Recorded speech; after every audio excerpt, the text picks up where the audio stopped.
जय हिंद दोस्तों, स्वागत है आपका हमारी चैनल पे। और आज है 27 जनवरी और महत्वपूर्ण खबर को हम लोग क्या करते हैं, यहाँ पे एनालिसिस करते हैं। आइए सबसे पहला न्यूज़ को देखते हैं, यहाँ पे क्या लिखा हुआ है। देखिए, समान नागरिक संहिता को लेकर जो है यहाँ पे काफ़ी न्यूज़ में जो है सुर्खियां बटोरा हुआ है। समान नागरिक संहिता जो है डीपीएसपी का पार्ट होता है। DPSP directive principle state policies को बोलते हैं। और इसका आर्टिकल जो 44 में है ना, समान नागरिक संहिता का जो है यहाँ पर प्रावधान किया गया। ये उत्तराखंड की सरकार है, उन्होंने कहा कि हम लोग जो है एक विशेष जो है यहाँ पे अधिवेशन लाएंगे, यहाँ पे सत्र लाएंगे और वहाँ पे इसको पास करने की कोशिश करेंगे। तो समान नागरिकता संहिता डीपीएसपी का और अनुच्छेद 44 में इसका प्रावधान किया गया। इसके तहत क्या होता है कि एक देश में जितने भी सिविल मामले होते हैं, अभी क्या होता है क्रिमिनल मामले में सभी देश में एक ही कानून है, चाहे किसी समुदाय का कोई भी अपराध करे उस पर एक ही कानून लागू होगा। लेकिन जहाँ सिविल मैटर आता है ना, जैसे कि उत्तराधिकार को लेकर, सक्सेशन को लेकर हो गया, ठीक है, तलाक को, डाइवोर्स को, मैरिज को लेकर, इन मामले में सभी जो समुदाय के पर्सनल लॉ जो यहाँ पे क्या करते हैं, इंटरफेयर करते हैं।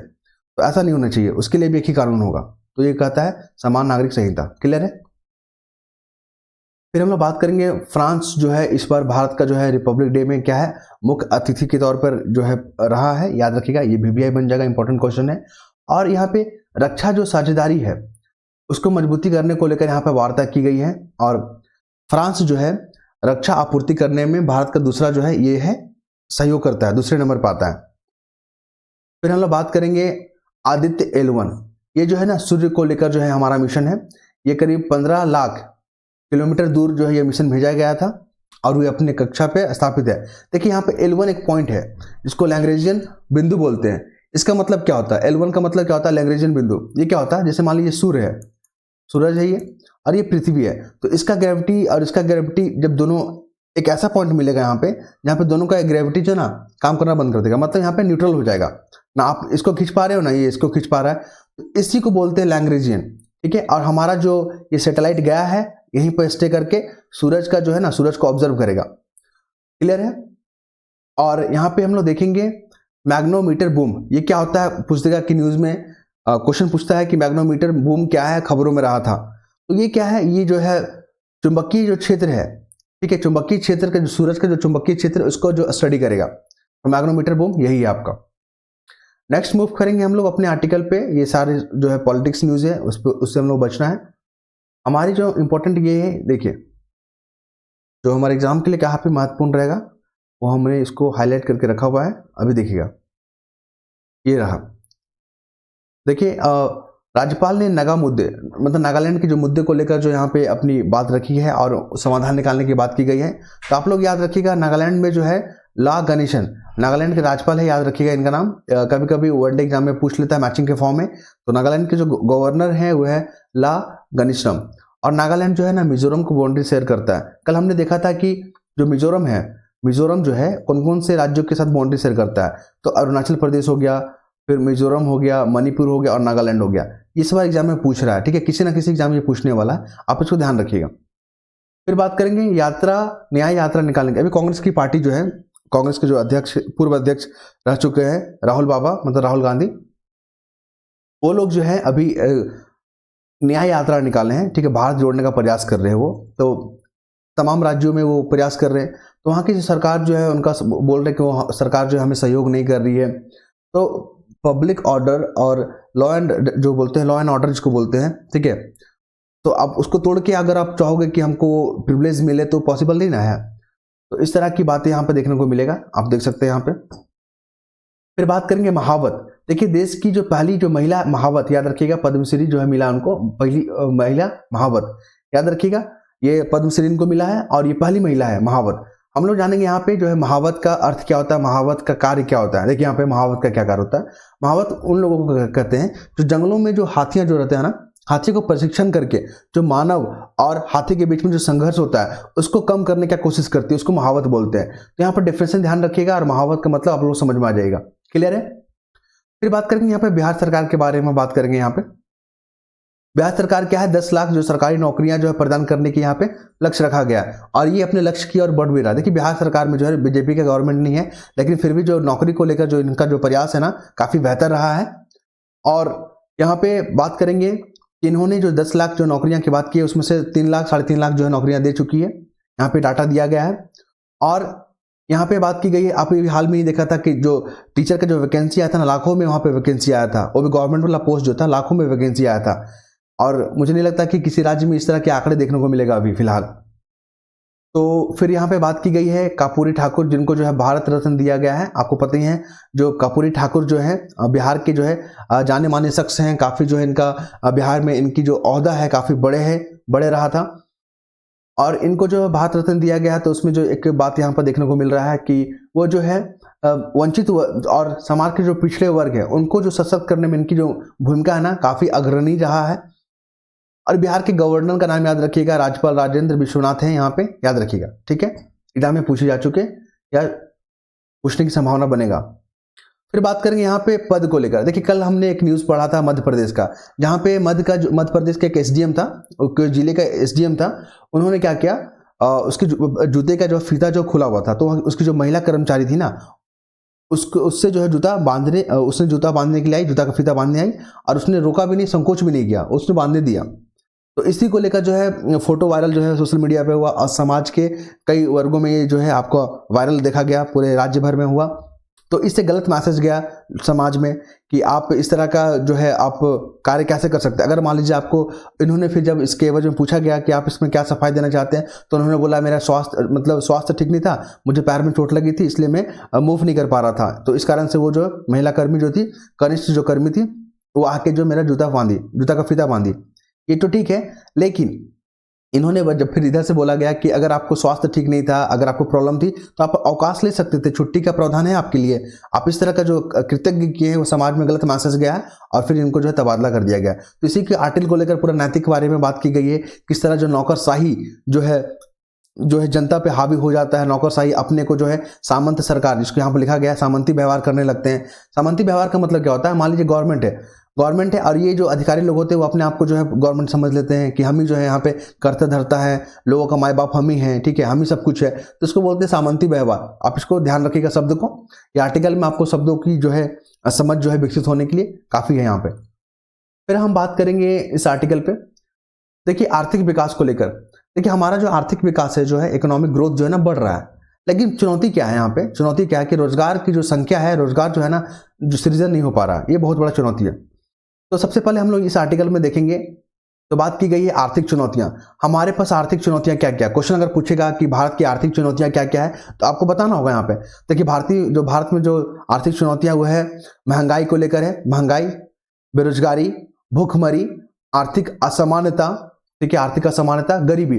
ये जो है ना क्या है, भारत के सामने क्या क्या चुनौतियां हैं। आप चुनौती में ऐसे पैराग्राफ बनाओगे, यहाँ पर लिखोगे चुनौती, जब आंसर राइटिंग करोगे तो, ठीक है। फिर यहाँ लिखोगे गरीबी, फिर यहाँ लिखोगे बेरोजगारी, फिर लिखोगे आर्थिक असमानता, फिर यहाँ लिखोगे भूखमरी। आप समझ रहे हो ना, ऐसे पैराग्राफ जो चार्ट होता है, चार्ट बना के, फ्लो चार्ट बना के आपको ऐसे लिखना होता है। फिर आर्थिक असमानता, तो यहाँ पे आपको देखने को मिलेगा ये चुनौतियां हैं, ये आपको पैराग्राफ में ये देखने को मिलेगा चुनौती यहाँ पे। फिर हम लोग बात करेंगे अगला जो यहाँ पे मुद्दे क्या, गंभीर मुद्दे में जो है बेरोजगारी को लेकर यहाँ पे जो काफी गंभीर मुद्दा है। और यहाँ पे देखने को मिला है संतुलित अर्थव्यवस्था की, संतुलित मतलब जैसे होता है ना कि हमारा जो अर्थव्यवस्था बैलेंस कब रहेगा, उसी को यहाँ पर समझाया गया। देखिए हमारा अर्थव्यवस्था बैलेंस कब रहेगा या संतुलित कब रहेगा, जब ग्रोथ रेट तो बढ़ रहा हो, साथ में रोजगार भी बढ़ रहा हो, तब उसको कहेंगे बैलेंस। लेकिन ग्रोथ रेट बढ़ रहा है और रोजगार जो यहाँ पर जनरेट नहीं हो रहा है, तो इसको संतुलित व्यवहार नहीं माना जाता है। यहाँ पर लिखा गया है, इस आर्टिकल को पढ़ सकते हैं। फिर आगे मूव करेंगे, यहाँ पे देखेंगे आर्थिक असमानता के आंकड़े। आर्थिक असमानता क्या होता है, इसका यहाँ पर डाटा को देखिए। तो भारत का कुल जो संपत्ति है ना, 40% हिस्सा 1% के पास है। मान लीजिए यहाँ पे 100 लोग रह रहे हैं, और भारत का जो प्रॉपर्टी है 100 रुपये का, तो यहाँ का जो 1% लोग है ना, 1% लोग पास इसका 40% हिस्सा है। तो ये सब आर्थिक असमानता को दिखा रहा है। और जहाँ पे आर्थिक असमानता अधिक रहेगा ना, तो वहाँ पे गरीबी, बेरोजगारी और जो यहाँ पर देखने को मिलेगा ही मिलेगा। फिर एक और आंकड़ा यहाँ पे देखिए, भारत के 21 सबसे अमीर आदमी है, भारत के जो 21 को जो सबसे अमीर आदमी है ना, उसके पास देश का जो 70 करोड़ आबादी है ना, और 70 करोड़ के पास जो आबादी है उसकी संपत्ति के बराबर है 21 लोगों के पास मात्र। समझ रहे हैं ना, मतलब 70 करोड़ लोग जमा करेगा, मान लो 100 रुपये जमा किया 70 करोड़ लोग, ठीक है, और यहाँ पे 21 लोगों के पास ही जो है ना 100 रुपया है। ये सब आर्थिक असमानता के आंकड़े हैं। जब क्वेश्चन जब पूछा जाएगा आर्थिक असमानता के बारे में, तो आप इस सब डाटा को डालना होगा। इससे क्या होगा, आपके आंसर जो कॉन्क्रीट हो जाएंगे। फिर हम लोग बात करेंगे यहाँ पे कई तमाम जो यहाँ रिपोर्ट देखने को मिला। फिर यहाँ पर देखिए बेरोजगारी के कारण, भारत में बेरोजगारी के कारण क्या क्या है। तो यहाँ पे बेरोजगारी के कारण यहाँ पर दिया गया है कि भारत में बेरोजगारी के मामले में दुनिया का 7वें नंबर पे है, एक रिपोर्ट में बताया गया था। और भारत में बेरोजगारी जो नजर डाले तो इसके कई कारण स्पष्ट होते हैं। पहला क्या है, जनसंख्या वृद्धि। आप समझ रहे हो कि भारत की जनसंख्या जो पूरे विश्व में 1 हो गया है, नंबर 1 पे हो गया है। फिर कोविड महामारी के बाद जो आर्थिक जो दिक्कतें पैदा हुई थी वो भी जो कहीं ना कहीं बेरोजगारी को जो है रोजगार में जो है चुनौती पैदा किया है। लोगों के पास व्यावसायिक कौशल नहीं है। देखिए भारत में तो रोजगार है लेकिन रोजगार की जो कौशल होना चाहिए, स्किल होना चाहिए ना, वो लोगों के पास नहीं है। तो ये भी बहुत बड़ा चुनौती है। खराब जो शैक्षिक व्यवस्था, अब सरकारी स्कूलों का आप स्थिति जाके देखिए, वहाँ के बच्चों का मैट्रिक पास कर लेते हैं, लेकिन अगर आप उसको सीबीएसई का दूसरा तीसरा क्लास का इंग्लिश पढ़वाओगे ना या कोई सब्जेक्ट पढ़वाओगे तो उसका अंडरस्टैंडिंग नहीं रहता है। तो वहाँ पर स्थिति बहुत खराब होती है सरकारी व्यवस्था को। कृषि क्षेत्र में कम उत्पादकता को यहाँ पर देखने को मिलेगा। विनिर्माण क्षेत्र में कम निवेश, ठीक है, जो विनिर्माण है, इंडस्ट्री है, वहाँ पे इन्वेस्टमेंट भी बहुत कम आया है। फिर यहाँ पे अपर्याप्त जो ढांचागत विकास जो है यहाँ पर देखने को मिलेगा। फिर यहाँ पर मेक इन इंडिया जो है कॉन्सेप्ट लाया गया था कि यहाँ पर अधिक से अधिक जो है इन्वेस्टमेंट को अट्रैक्ट करेंगे और अपने देश में निर्माण और रोजगार में काफी जो है आगे बढ़ाएंगे। लेकिन मेक इन इंडिया का यहाँ पे कॉन्सेप्ट जो है थोड़ा सा विफलता, अगर नेगेटिव पूछेगा, अगर क्वेश्चन में नेगेटिव पूछता है कि इसके क्या ड्रॉबैक हैं, तो आप यहाँ पर लिखना होगा कि देखिए मेक इन इंडिया को इस तरह से सोच कर लाया गया था, लेकिन ये जो है इन्वेस्टमेंट तो लेके आ रहा है, ठीक है, रोजगार हो रहे हैं, लेकिन यहाँ पे रोजगार जनरेट नहीं कर पा रहा है। तो रोजगार जनरेट नहीं कर पा रहा है, इसके पीछे आपको कारणों को देना होगा। फिर यहाँ पे एमएसएमई जो सेक्टर है ना, हमारे जितना भी पूरे भारत में रोजगार 40% जो अकेले प्रोवाइड करता है, तो इसको सशक्त करना होगा, इसको मजबूत करना होगा। हम कैसे जो है लोगों को जो है एंटरप्रेन्योर बनाए, इस पर विचार करना होगा। तो इस तरह के जो यहाँ पे बातें लिखी गई है। लास्ट में सुझाव जब होता है, जब आंसर राइटिंग आप लिखते हो तो लास्ट में आपको सजेशन देना होता है। तो यहाँ पे आप लिख सकते हो कि जिस तरह सरकार एक राष्ट्र एक चुनाव की तर्ज पर एक घर और एक नौकरी की पहल करनी चाहिए। मतलब ये क्या हो रहा, देश में जो है एक राष्ट्र एक चुनाव की बातें हो रही है, 1 नेशन 1 इलेक्शन की बात हो रही है। उसी प्रकार 1 होम 1 जॉब का जो यहाँ पे इस तरह के कॉन्सेप्ट लेके आना चाहिए। तो यहाँ पर सुझाव में आप इसको डाल सकते हैं, ठीक है। इसके बाद अगले मूव करेंगे अगले मुद्दे पे हम लोग। हमारा जो अगला मुद्दा है मैंने यहाँ पे हाईलाइट करके रखा हुआ है। देखिए यहाँ पे आरएसएस जो है प्रमुख है मोहन भागवत, इन्होंने कहा है कि भाईचारा होना बहुत जरूरी है पूरे देश में, ताकि सौहार्द हमारा मेंटेन रहे। क्योंकि जब सौहार्द रहेगा, हमारी जो है ब्रदरहुड जैसी जो नेचर हमारी जो है हर भारतीयों में रहेगा, तो हम जो है विश्व गुरु बनने का जो सपना है उसको जल्द ही प्राप्त कर लेंगे। क्लियर है। तो ये यहाँ पे इसके बारे में बताया गया है। साथ ही जो तकनीकी है, तकनीकी पे हमें जोर देना होगा, ठीक है, कौशल पे जोर देना होगा, और हमें अपने जो देश के प्रति जो समर्पण है उसको जो है बढ़ाना होगा। ये ठीक है।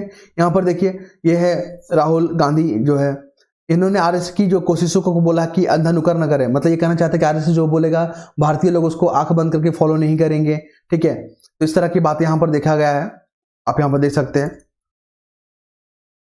फिर है यहाँ पे भारत अमेरिका के लिए पिछला साल साबित हुआ अहम। ये जो है ब्लिंकन कौन है, वो है आपके अमेरिका के विदेश मंत्री। उन्होंने कहा कि भारत और अमेरिका का जो संबंध है ना, पूरे देश जो है इस संबंध को जो है काफी तवज्जो देता है और एक उपयोगी संबंध के बारे में बात करता है। आप इसको यहाँ देख सकते हैं। भारत का संविधान जो है दुनिया के सबसे बड़ा लोकतंत्र, हमारा जो देश है ना सबसे बड़ा लोकतंत्र है, सबसे ज्यादा बड़ा लोकतंत्र, याद रखिएगा इसको। और एक अस्थायी ढांचा और वैश्विक नेतृत्व के लिए क्या करता है, आधार प्रदान करता है। तो आप इसको ध्यान में रख सकते हैं। फिर इसके बाद हम लोग मूव करेंगे अपने नेक्स्ट आर्टिकल पे। तो जैतपुर परमाणु परियोजना, याद रखिएगा VVI हो गया।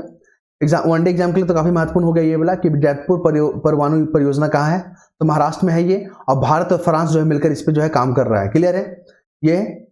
इसके बाद मूव करेंगे अपने अगले आर्टिकल। यहाँ पे देखिए भारत और फ्रांस की जो मित्रता है सहजता से आगे बढ़ने का प्रयास करेगी मुर्मू। ये हमारे राष्ट्रपति बोले हैं कि भारत और फ्रांस का जो संबंध है वो भारत को और वैश्विक के लिए जो काफी महत्वपूर्ण है ये।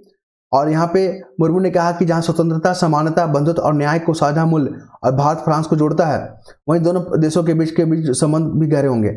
तो कुल मिलाकर जो यहाँ पे सकारात्मक जो है यहाँ शब्दों को लिखा गया है, अच्छी अच्छी बातें यहाँ पे की गई है। फिर हम लोग बात करेंगे, देखिए यहाँ पे प्राकृतिक गैस को लेकर बात हुआ है, ये इंपॉर्टेंट बन गया। यूपीएससी में क्वेश्चन यहाँ से इस बार आने का संभावना पूरा बन गया है, क्योंकि ये कहीं ना कहीं आपकी जो है ना क्लीन एनर्जी की तरफ है और लोगों को सस्ती जो है यहाँ पे गैस मिलेगा, जो रसोई घर में जो है जिस गैस का प्रयोग किया जाता है, LPG लिक्विड पेट्रोलियम गैस, जिसमें आपको ब्यूटेन और प्रोपेन का वहाँ पे कॉम्बिनेशन देखने को मिलता है। नेचुरल गैस में क्या है, यहाँ पे पेट्रोलियम और प्राकृतिक गैस नियामक बोर्ड ने जो है इस तरह की पहल की गई है। और PNG ये आपका नेचुरल गैस है, इसका जो व्यवहारिक विकल्प प्रदान करेगा और सुविधाजनक बनाएगा, और इसे LPG सिलेंडर को खत्म होने पर बार बार रिफिलिंग करने की जो जरूरत को यहाँ पे कम करेगा। तो ये आर्टिकल महत्वपूर्ण है, आप इसको पढ़ लीजिएगा। फिर बात करेंगे यहाँ पे जो अगला बजट होगा 1 फरवरी को जो पेश हो रहा है, इसको अंतरिम बजट बोलेंगे। अंतरिम बजट को लेखानुदान बोलते हैं। हमको समझना है कि लेखानुदान क्या होता है और अंतरिम बजट का मतलब क्या होता है। यहाँ पर समझिए, देखिए अभी क्या होगा कि इस साल जो चुनाव होने वाले, आम चुनाव होने वाले, और आम चुनाव होगा तो यहाँ पे जून तक जो है नई सरकार बन के आएगी, ठीक है। अब बजट हमारा कब पेश हो रहा है? फरवरी में पेश हो रहा है। तो फरवरी के बाद मार्च, अप्रैल, मई, जून, ठीक है। मार्च तक के लिए तो बजट पिछला वाला बजट हो ही गया, लेकिन अप्रैल, मई, जून तक के लिए 3 महीने के लिए हमें खर्च करने के लिए पैसा चाहिए ना। तो वो क्या करते हैं, तो हमारे अंतरिम बजट में क्या होता है, इसमें लेखानुदान बोलते हैं, और वो 3 महीने के लिए पैसे जो है ना संचित निधि से निकाला जाता है, और उसके लिए संसद से परमिशन लिया जाता है। तो इसी को बोलते हैं अंतरिम बजट। और इसमें कोई भी बड़ा जो है नीतिगत फैसला इसमें नहीं किया जा सकता। तो लेखानुदान जो है ना, लेखानुदान बजट जो होता है वो काफी महत्वपूर्ण होता है। इसके अर्थ को आप यहाँ पर देख सकते हैं। क्लियर है। फिर हम लोग बात करेंगे फुटाला झील, न्यूज में आ गया, क्वेश्चन यहाँ से आने की संभावना पूरी बन गई है। फुटाला झील खास करके UPPCS के एग्जाम यहाँ से पूछेगा कि फुटाला झील जो है किस राज्य में है, तो महाराष्ट्र के जो है नागपुर जिले में आपको देखने को मिलेगा। फुटाला झील जो है ना, ये वेटलैंड के अंतर्गत आता है, और वेटलैंड जो है, तो आप इसको ध्यान में रखिएगा, एग्जाम में पूछने की संभावना बन गए यहाँ से। फिर हम लोग बात करेंगे मुसलमानों को ज्ञानवापी स्थल जो है हिंदुओं को सौंप देना चाहिए। यहाँ पे बात हो रहा है, अभी क्या हो रहा है कि भारतीय जो पुरातत्व सर्वेक्षण है उसकी जो रिपोर्ट आई है, और उसमें जो कहा गया है कि यहाँ पे जो पहले मंदिर था, और मंदिर को जो ध्वस्त करके करके जो यहाँ पे मस्जिद का निर्माण किया गया है। और यहाँ के एक मंत्री ने, जो BJP के जो मंत्री थे, जो सरकार के एक मंत्री, उन्होंने कहा कि यहाँ पे मुसलमान जो भाई लोग हैं उनको यह पहल करना चाहिए कि जो मंदिर था पहले उसको जो है सौंप देना चाहिए हिंदुओं को, क्योंकि इससे क्या होगा, सौहार्द मेंटेन रहेगा। और इस तरह की बातें इस आर्टिकल में की गई है। तो आर्कियोलॉजिकल जो सर्वे जो रिपोर्ट है इसमें कहा गया मंदिर है, तो इस पर जो है कोर्ट में फैसला बहुत जल्दी ही देखने को आपको मिलेगा। फिर हम लोग बात करेंगे अगला जो है ऑस्ट्रेलिया। देखिए ऑस्ट्रेलिया में एक जो द्वीप जो है ना, वहां का आइलैंड है, न्यूज में आ गया, फिलिप आइलैंड, याद रखिएगा, ये इंपॉर्टेंट है। करावती कहाँ पे है? करावती जो है लक्षद्वीप में है, आइलैंड है, हमारे भारत का है वो। और फिलिप जो है ना ऑस्ट्रेलिया का जो है यह आइलैंड है। और एक अभी बंगाल में एक आइलैंड आया था ककारा करके आया था, वेस्ट बंगाल में आइलैंड था वो। तो याद रखिएगा ये सब आइलैंड बहुत इंपॉर्टेंट है, और ये भी इंपॉर्टेंट बन गया। फिलिप आइलैंड आपका ऑस्ट्रेलिया में BPSC एग्जाम में ये जो है ना पूछता है, इस तरह का एक आध क्वेश्चन डाल देगा, और बहुत महत्वपूर्ण है।